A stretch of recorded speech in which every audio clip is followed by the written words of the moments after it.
Yes, guys, middle of winter. It's freaking cold. It's like 10 degrees right now, and it's been below zero for the past few days. So here I got a 2006 Lexus IS250. Let's get in the car. I'll explain what's going on. All right, so first of all, this car has a issue of not wanting to start whenever it's been sitting for a few days, and it's definitely been sitting. So I got the key right here.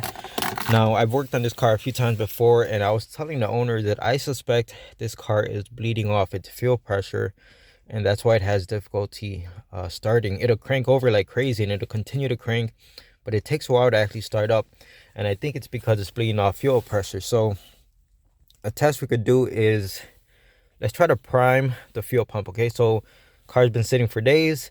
If my theory is correct, we should be able to prime the fuel pump a few times, and once it builds up fuel pressure, the car should start. So basically, I'm gonna hit the key twice, or the button. Hopefully that's priming the fuel pump. Turn it off. Turn it back on. I could actually hear the fuel pump back there. Do it the third time, and if I'm wrong, it's still gonna crank and not start, and who knows, maybe there's something else going on here. All right, so this time let's actually hold the brake pedal. Let's see if it'll crank and start. You saw it was a little bit of a long crank, but not too bad. It actually started. Now, the first time this happened to me, I didn't know about this issue. So the car sat here for a few days for a unrelated issue. And when I finally got in the car to crank it, I mean, this thing was cranking for a long time. I had to stop cranking and then continue to crank, and nothing. Stop, give the starter some rest, and then continue to crank. And it just took way too long. Multiple attempts of trying to start the car, and I suspected a issue with fuel pressure. And I think we just proved my point here by cycling the key a few times and letting that fuel pressure build up. It didn't take too long to start, especially considering the car's been sitting below zero temperatures out here for a few days. Not too bad. Anyway, that's not the reason why it's here, guys. This thing, well, the initial, sorry if my voice sounds weird, it's just really cold. But the initial customer complaint is it doesn't really want to drive over like 40 miles per hour. So let's take it out for a test drive. All right, before we get going, let's look at the codes real fast. You can see we got random misfire, cylinders 1, cylinders 4, and should be like cylinder 5, I believe. Now, all of this ignition, primary, secondary circuit, don't worry about any of that stuff. That was me, guys. I was checking the car. This isn't the first time I was looking at it. It just got way too cold to mess with the car, so I decided to take a break until it warmed up. And yes, 10 degrees is considered warmed up. So we got 1, 4, and I swear the last time I looked at this, it said number 5 also, okay? Everything else is codes I created by unplugging and checking things. Let's go over to misfire data. So it's not like it's just confined to one bank. We have problems on both banks, but that's what the codes are showing. Let's look at the actual misfires, okay? You see what I'm saying? And this is exactly what I saw the first time I was looking at this car. So even though we had a code for cylinder 1, I believe, I already forgot, cylinder 4 and cylinder 5, because that code was there before, look at the only cylinder that's misfiring, and it's just consistent. It is like a dead miss.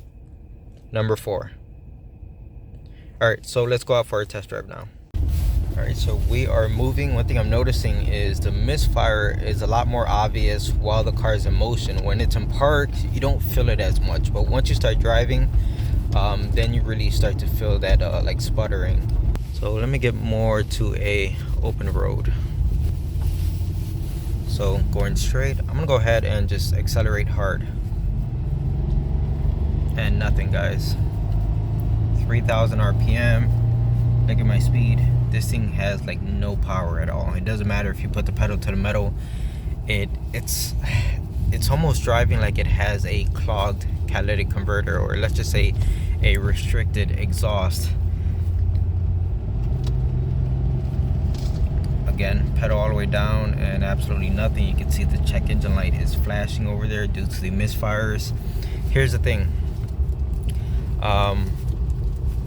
it is possible to have more than one problem here. One of them is the cause, the other one's a side effect. So let's just say we do have a restricted exhaust.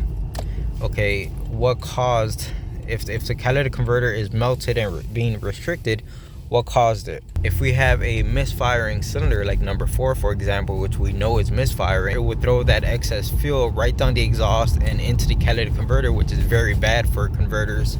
And it actually basically get it so hot that it just melts it, and that's what creates the restriction. And I'm crossing my fingers here because I'm not 100% sold on a restricted exhaust. I'm just telling you the symptoms of how it's driving and what it feels like. But is there a possibility that the car is just restricting power because it sees a misfire? Maybe it's a strategy by the ECU. I don't know, probably.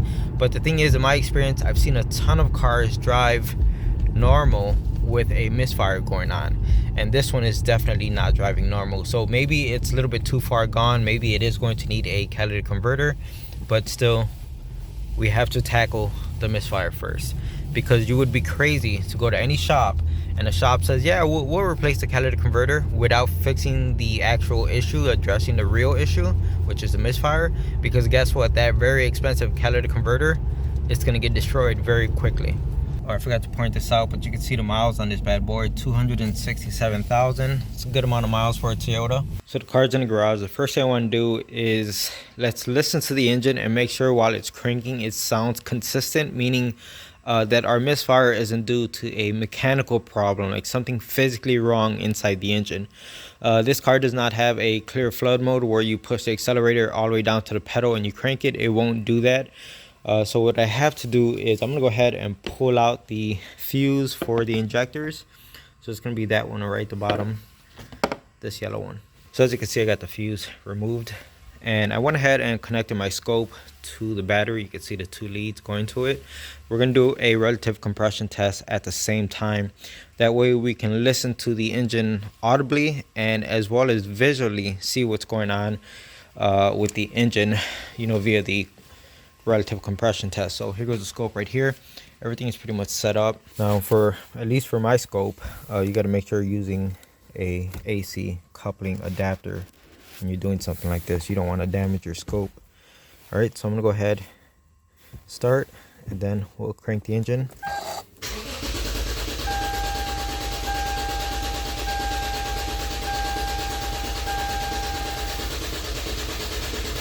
Okay. Sorry about the door dinger, guys, but I was purposefully not talking while the engine was cranking so you guys can listen to it, and it sounded nice and consistent. Let's go ahead and analyze this, and just by looking at this, I don't see anything that jumps out at me. And if you look at the results at the bottom, everything looks pretty good. Like this one says 81%, but it's still in the green, guys. It's got enough compression. If this thing had a cylinder with low compression, we would have one of these marked as red. Let me get away from this dinger. I know it's annoying. The engine sounds healthy while cranking. The relative compression test is not lying to us. The numbers look good. So we're not expecting, like, say, I don't know, a broken or cracked valve where compression is being leaked out, or a broken valve spring where compression is getting out. You get what I'm saying? It's not engine mechanical is what I'm trying to get down to. So I'm going to go ahead and pop this fuse back in it. We're still going to use the scope real fast, so I'm going to keep this out. So I got the car running. We got 2 channels going. One of them is a current clamp going on to the injectors, and I believe this is a direct injected engine. And my first channel, we're going to pick up the waveform of one of the ignition coils. So I'm just going to get to this one right here because it's super easy to get to. Anyway, let me go ahead and pause the screen so we can look at this. I turned off the engine so you guys could hear me, and while the car was running, I did have to open the garage door. Even though it is freezing outside, it's freezing in here. Let me show you guys. That's the temperature inside of here. So when I say it's cold, it's definitely cold. Anyway, engine is off. I paused the scope, And I know this scope doesn't have the best resolution, so let me just try to point this out to you. All of the green traces are going to be from the current clamp over here for our fuel injectors. And if you look closely, right at the bottom there's like a small valley, a yellow one. You see that yellow trace right there? That is the pickup for the ignition coil. So I got one right there, and if you look over here, we got another one right there. So this is a full rotation of the engine, or a cycle if you want to call it. Basically, this ignition coil, I looked it up, that's ignition coil number 1. And the firing order on this engine is actually pretty simple. It's just 1, 2, 3, 4, 5, 6. So we could see our ignition coil pickup right there. You see the little valley, the yellow part, or the yellow waveform? So that's 1, 2, 3, 4, 5, 6, and then there goes our yellow valley. I know it's hard to tell, but it's there, and it, you know, repeats itself. So that's cylinder 1, 2, 3, and 4. This is where our misfire is at. And you know, I'm just looking for something that stands out.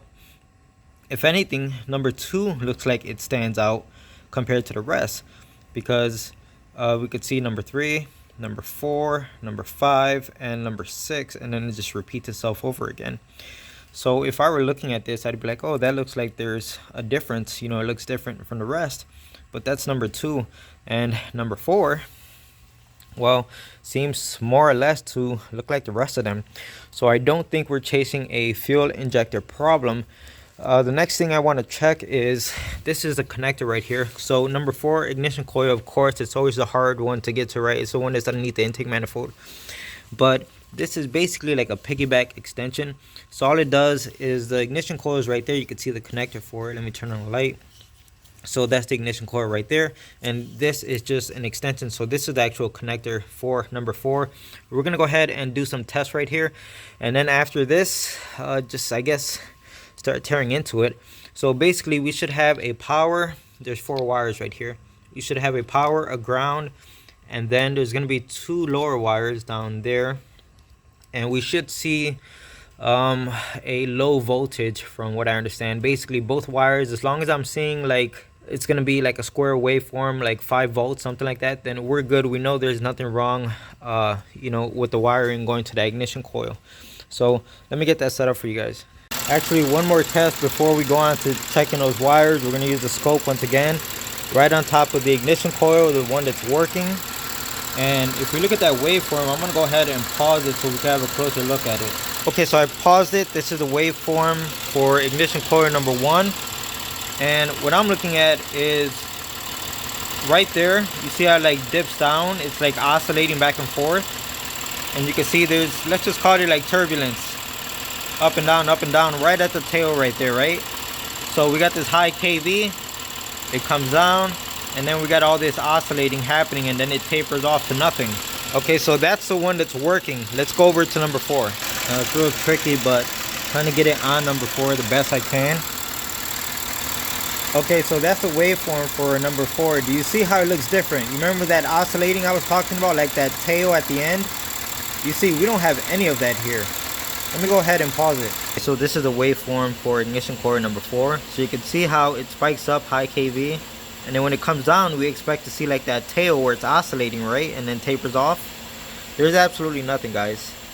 It comes straight down, and then whoop, there's no oscillation. That's I'm trying to remember, but I think that's like the burn time inside the cylinder of the spark plug burning, creating the spark. I'm sure someone's gonna correct me on that, but I'm just trying to remember off the top of my head. But basically, the ignition coil on number 4 isn't matching one that's working. Alright, so I'm back probe on the lower left wire. You can see we got our square wave. It's like 4 volts. I'm gonna go over to the next wire. We should see something similar on this one.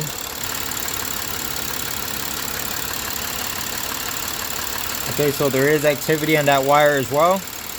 That's all we're looking for, guys. We are looking for activity. Make sure this coil is getting what it needs. So I moved over to the next wire.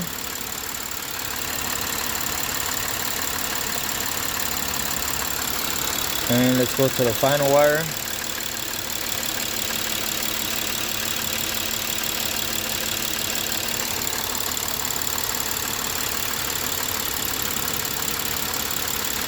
And it looks like the final wire is going to be our power, as you can see. Okay, so after checking all 4 wires going to the ignition coil, basically there's activity on all the wires, and that's all I was really looking for. Make sure we didn't have an open or a broken wire going to that ignition coil, and it seems like there's activity on all the wires, so it seems like that coil is getting what it needs to work. It's just not working properly. So I just turned on my little diesel heater now that the garage door is closed. Guys, it's not really gonna make a difference.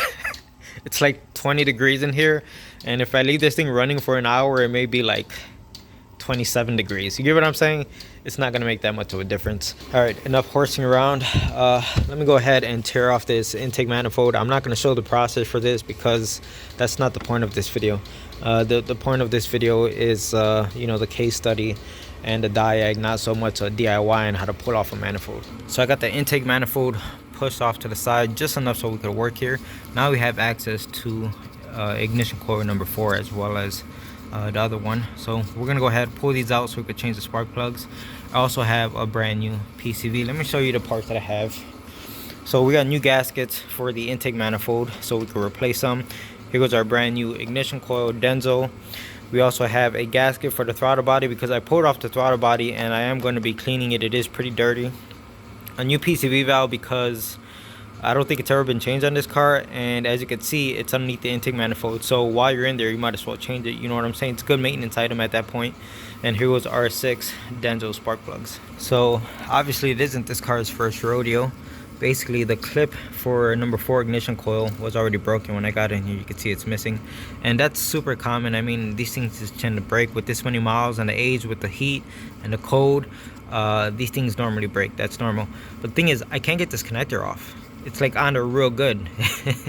And I pulled the ignition coil, and I don't want to say pulled because I wasn't yanking or anything. I just removed it like normal, and you can see that end is stuck inside the cylinder on top of the spark plug. So already bad signs here for number 4. It's not looking good. Let me keep messing with this to try to get this connector off. It's weird because this one came off super easy, but this one, even though it's missing the locking tab, yeah, it doesn't want to come off. So I finally got everything out. It put up quite a fight. You can see the boot that was stuck inside the tube came out in pieces. There was the coil. Oh, and I found out why the connector didn't want to come off of the coil. Basically, someone had put silicone on this thing. I don't know if you guys can tell, but that like gray stuff right at the end right there was silicone, like RTV. So because it's missing the locking tab, these things are prone to coming off. So someone used silicone, which honestly, guys, I'm not gonna blame them. I don't fault them for that, because we all see it's a pain in the butt to get to this coil, and if they were just to put it together without doing anything, and if it comes off while they're driving and it creates a misfire, you got to go through all this trouble to try to come back in here. And you know, these things, without replacing the entire connector, they're a real pain in the butt to deal with. So putting a dab of RTV right here so that the connector stays on, I don't blame the guy who did that at all. Anyway, here goes the spark plug. Up here doesn't look too bad, right? I don't see any cracks or anything, but the business end looks pretty nasty. You can see it's all wet. There's plenty of fuel, guys. There is no problem with the fuel injector. It is definitely spraying. It's just yeah, either this coil was bad or there's something wrong with the spark plug. But yeah, this could definitely lead to a destroyed catalytic converter. So if the coil or the spark plug isn't sending out a spark, but yet that fuel injector is constantly spraying, well, that fuel has to go somewhere, right? Well, it works its way down the exhaust manifold, gets to the catalytic converter, burns that thing up, and it's toast, and it'll create a restriction. And of course, it won't let you go over a certain miles per hour because it's basically not letting the engine breathe. But let's cross our fingers that simply replacing the spark plugs and this ignition coil for number 4 fixes the misfire and the car is fine. Let me finish pulling out the rest of the spark plugs and change the PCV. You can see it's located right here, and the intake manifold covers all of this. So this is why it's important to change it while you're in here. As you can see, the new PCV is installed, and I just wanted to give you guys an idea of the spark plugs, of what the one that came out of it looks like compared to a brand new spark plug.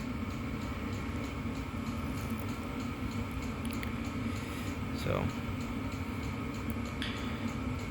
alright, so I ran into a small issue. All three spark plugs are installed on this side. You can see we got a coil pack reinstalled, new coil pack in the center, but the coil pack on the right side, the boot was also seized on the spark plug. So as you can see, this one also got destroyed trying to remove it, and that's just what happens with old parts that have been on there for a long time. So we need a workaround because this has to get replaced. Hopefully we can find just the boots and we don't have to replace the entire coil, but I don't know just yet. I haven't looked into it yet. But we need a workaround just so we can wrap this up. I still want to get the intake manifold back in its place and start buttoning all of this back together. So a quick workaround is to simply grab one of these coils on this side, since they're super easy to get to, and basically pop it in on that side, and then I could wrap this side up and put the manifold back on. And obviously the one that's bad would have to get replaced on the side that we could easily get to. Just so I know how many parts I'm going to need if I do end up having to run to the store, which I don't know why I'm saying that. I know I have to run to the store. So I'm gonna go ahead and remove all three of these coil packs right now, and hopefully we have no more casualties, and then I could get an idea of how many parts I have to buy. So the other three coils came out without a problem. Everything's good with them, and I already went ahead and installed one of them over here. So you can see this side's all complete, and now the one that needs to get replaced is just going to be on this side that's easy to get to. So that means I could go ahead and start putting all of this back together. Of course, we have brand new gaskets for the intake manifold. So I made a quick run to O'Reilly's. This is what they sold me, and me, as smart as I am, I didn't bring one of the parts with me, even though in my head I was like, bring one of the old parts, and I completely forgot.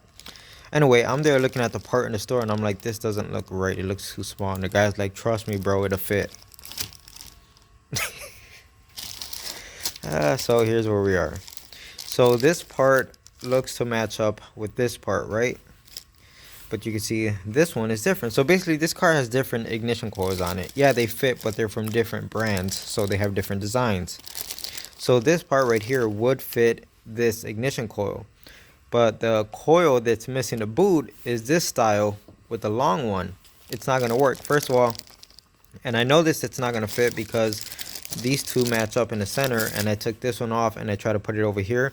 First of all, it doesn't lock into the groove properly. Even if you get it to go on, since this thing is much shorter than this one, by the time you get it all set up, it's not going to reach. It's not the correct length. So this is not going to fit. After looking into this a little bit further, the guy at the auto parts store was correct. This part should fit the car. Okay, you can see that's why it matches up with the one in the center right here. The thing is, this car came with original Denso ignition coils, and they use this style. The ones that use this long boot on them are aftermarket.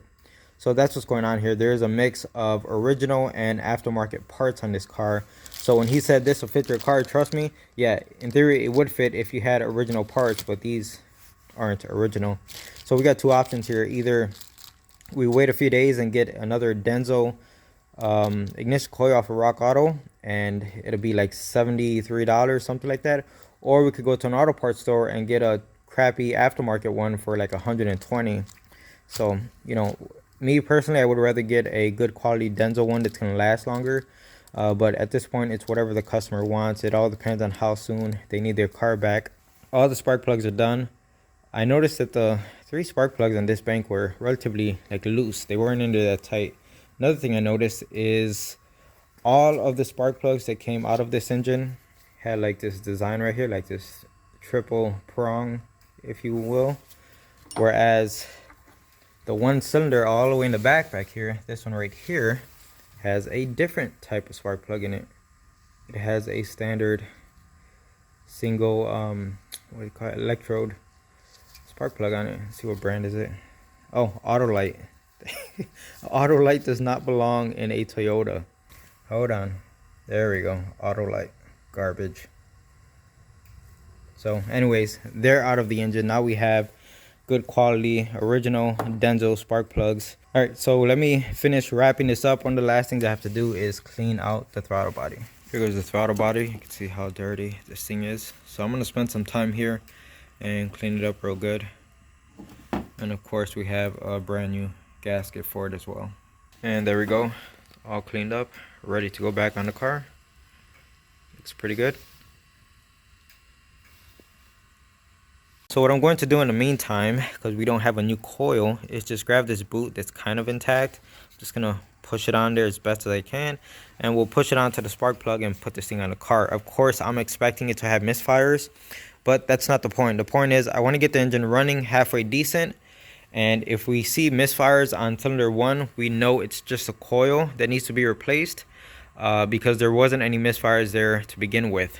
What we're really looking for is number 4 to have no misfires. So as long as number 4 isn't misfiring anymore, I'll be happy, and that's not really a concern. Once we get that coil, we'll slap it in. So I'm just about done putting everything back together. I looked it over. It doesn't look like I missed anything.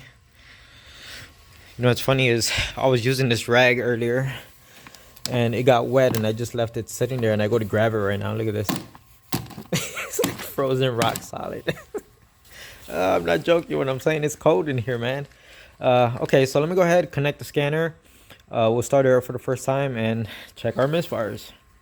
So I cleared the check engine light. Let's go ahead and start her up.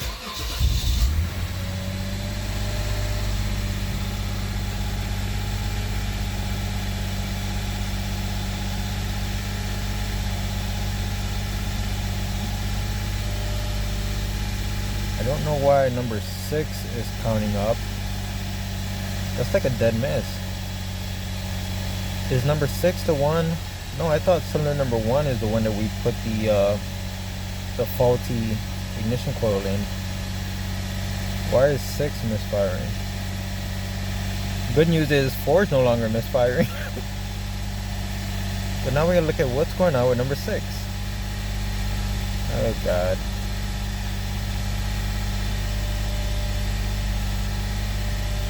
Alright, shut her down before I die in here.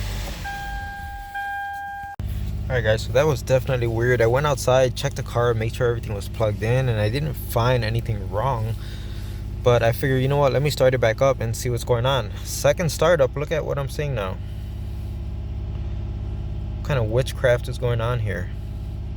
So this is what I was expecting to see the very first time, because we know cylinder number 1 is the one with our ignition coil that has that bad boot on it, so that's why that one is misfiring. So that's not a concern. Once we get a proper ignition coil in there, it'll fix that. But look at the numbers, everything looks real good. Once in a while you see like a little fish bite misfire on a random cylinder, but sometimes that's expected when you have a cylinder that's misfiring severely like number 1 is. Sometimes it'll affect other cylinders, and it's not really anything to worry about. But this looks good, this looks promising, and I'm pretty confident that once we get a proper ignition coil in number 1, we'll go ahead and get this car fixed. Look at these numbers, everything looks real good now. Had me scared for a second. I was like, what is going on? What did I mess up? Nothing. I double checked and everything's fine. So super happy to see this. So I noticed the car was idling high, and that's to be expected because I cleaned out the throttle body, and all those parameters that the car has learned over time with a dirty throttle body is all out of whack now.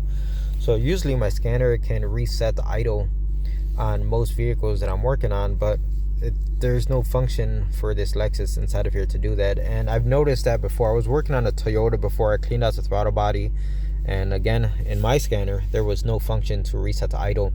I can't remember what I did. I think it's just one of those situations where you just gotta let the car idle and drive it around and basically let the car relearn its idle all by itself, because I can't do it from my scanner, which sucks. It takes a little bit longer, you know, using this method, but it does work. Guys, the main concern that this car got dropped off for, like low power, wouldn't go over like 30 or 40 miles per hour.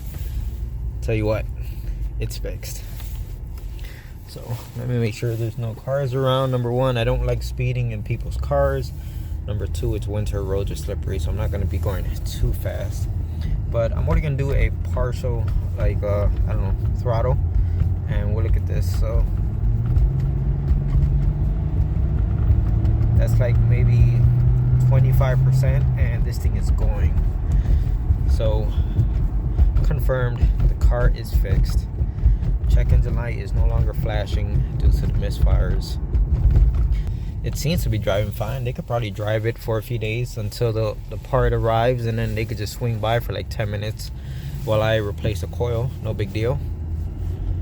One more acceleration pull. Again, this part like 25%. And we are going. No problem at all. This thing has all its power back. Alright, I'm just gonna continue to drive it, make sure everything's fine. But once again, look at the misfire counter as I'm driving. Everything looks great. This car had me worried for a second. You know, it was starting to seem like it had a restricted catalytic converter, and that gets very expensive. So I'm really happy with this outcome, and I'm sure the owner is going to be happy as well. So I just got off the phone with the owner, and we agreed to just go ahead and order a ignition coil off of Rock Auto. Number one, because it's less money. Number two, it's a better quality part. And number three, obviously we're not in much of a rush because the car is kind of happy with that damaged boot on the ignition coil. Now, should it get fixed? Yes, it should get fixed to avoid any future problems. But as of right now, the car is perfectly happy. I've been driving at least 45 minutes and it has not skipped a beat, not a single misfire. And the car is just very happy. It has all its power and it's just been driving really good. So I'm happy with the way this repair turned out. As soon as that part comes in from Rock Auto, just take 10-15 minutes to slap it on and this thing will be on its way. Of course, they're gonna come pick it up in the meantime. They can still drive the car. And that'll be it for this one, guys. Owner is super happy with the outcome as well as I am. And that's it. I hope you enjoyed the video, and like always, thanks for watching.